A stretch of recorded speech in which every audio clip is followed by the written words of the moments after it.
What's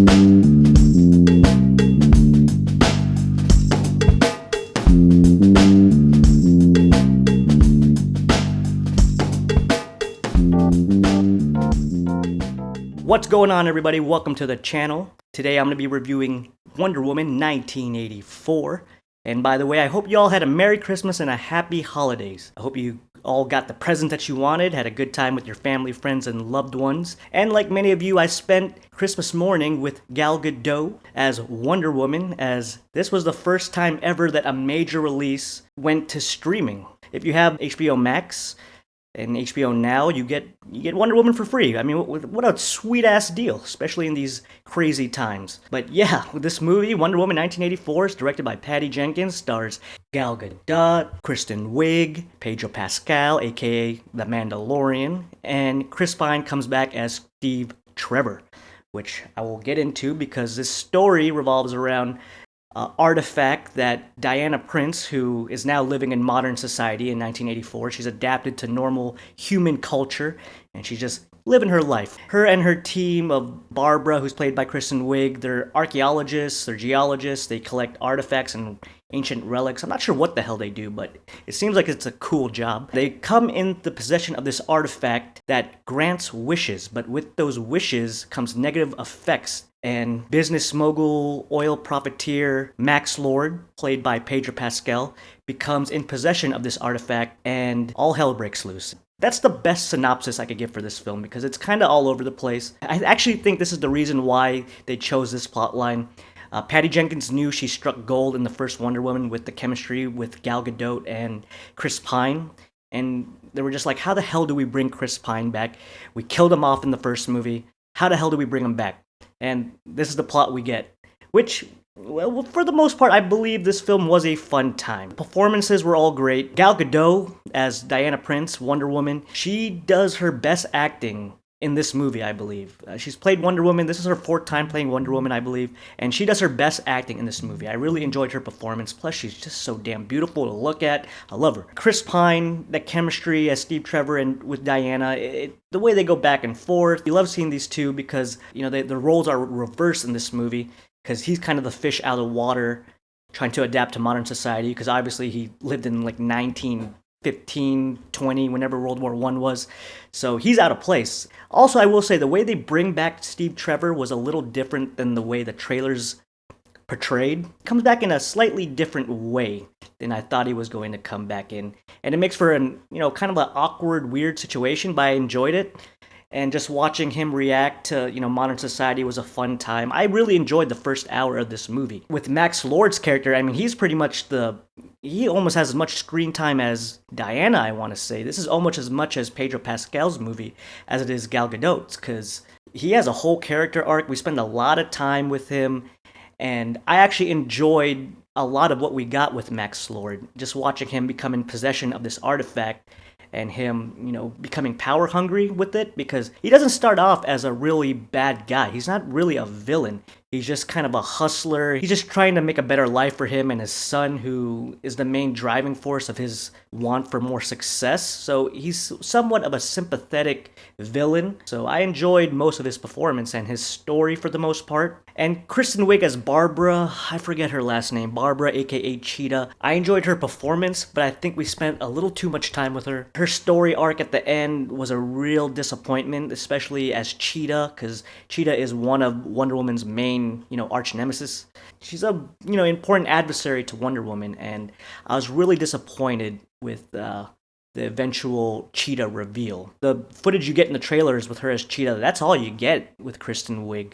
She's mostly Barbara for most of the film.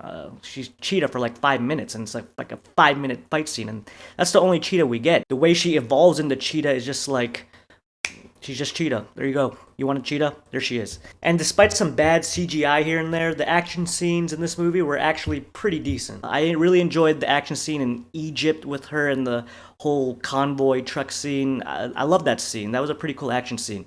And I also liked how Diana was really vulnerable in this movie. Because of the plot and the whole convoluted plot with the stone, it drains her powers for some reason. I won't get too into it. I don't want to spoil anything, but Diana, Wonder Woman, she becomes really vulnerable in this film, and it was really nice to see her get her ass kicked a little bit, because this is the first time we really seen her get her ass kicked, and she takes a beating, and it was kind of refreshing to see Wonder Woman in that state, because she's always been a badass. She's always been on top of the situation, so it was kind of cool to see her as a weak character. I really enjoyed that. There was a scene that I really enjoyed with Diana and Wonder Woman. You know, she's beat the shit, she's trying to find inspiration, and she goes up into the sky. And the music takes a sample from John Murphy's score from Sunshine, which is one of my favorite musical scores. So they take that piece and put it to Wonder Woman, and I thought it was a really inspiring, cool scene. So I really enjoyed a lot of the scenes in this movie. So for the most part, I had a good time watching this movie. It's a fun time watching this movie. At least for the first hour, hour and a half. This is a long movie. It's like 2 hours and 30 minutes. But I'll say the first act is the strongest. And the middle, it starts to pick up. You finally get some action scenes because there's not a lot of action. So if you were expecting a crazy comic book, epic action movie, you're not going to get that in this movie. It's mostly about the characters. I like the whole 80s aesthetics and, Steve Trevor being the fish out of water this time. I enjoyed his reactions to this whole new world that he's been awoken to. That's just a trash can. It's just a trash can. Yeah. I enjoyed all that. One part of the movie I think they really missed an opportunity in. They really missed an opportunity with the music. I mean, that first trailer had Blue Monday playing. It was such a vibrant, cool vibe they had to that trailer. And in this movie, we get like zero music from the 80s. I mean, we could have had Wonder Woman kicking ass to cool 80s songs. And I would have liked to see more with that armor. The golden eagle armor that Wonder Woman obtains. It's kind of just like, here's her armor. And here's like a little backstory, and that's it. She just has it hanging out in her closet. She's like, oh yeah, you want to check that thing out? I got that. Yeah, it's cool. Check it out.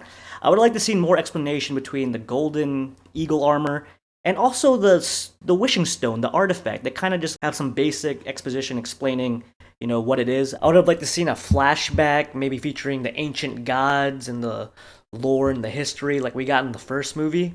That would have been pretty cool instead of the boring explanation that we got in the film. I would like to see that stone explained a little bit more and why it was so powerful.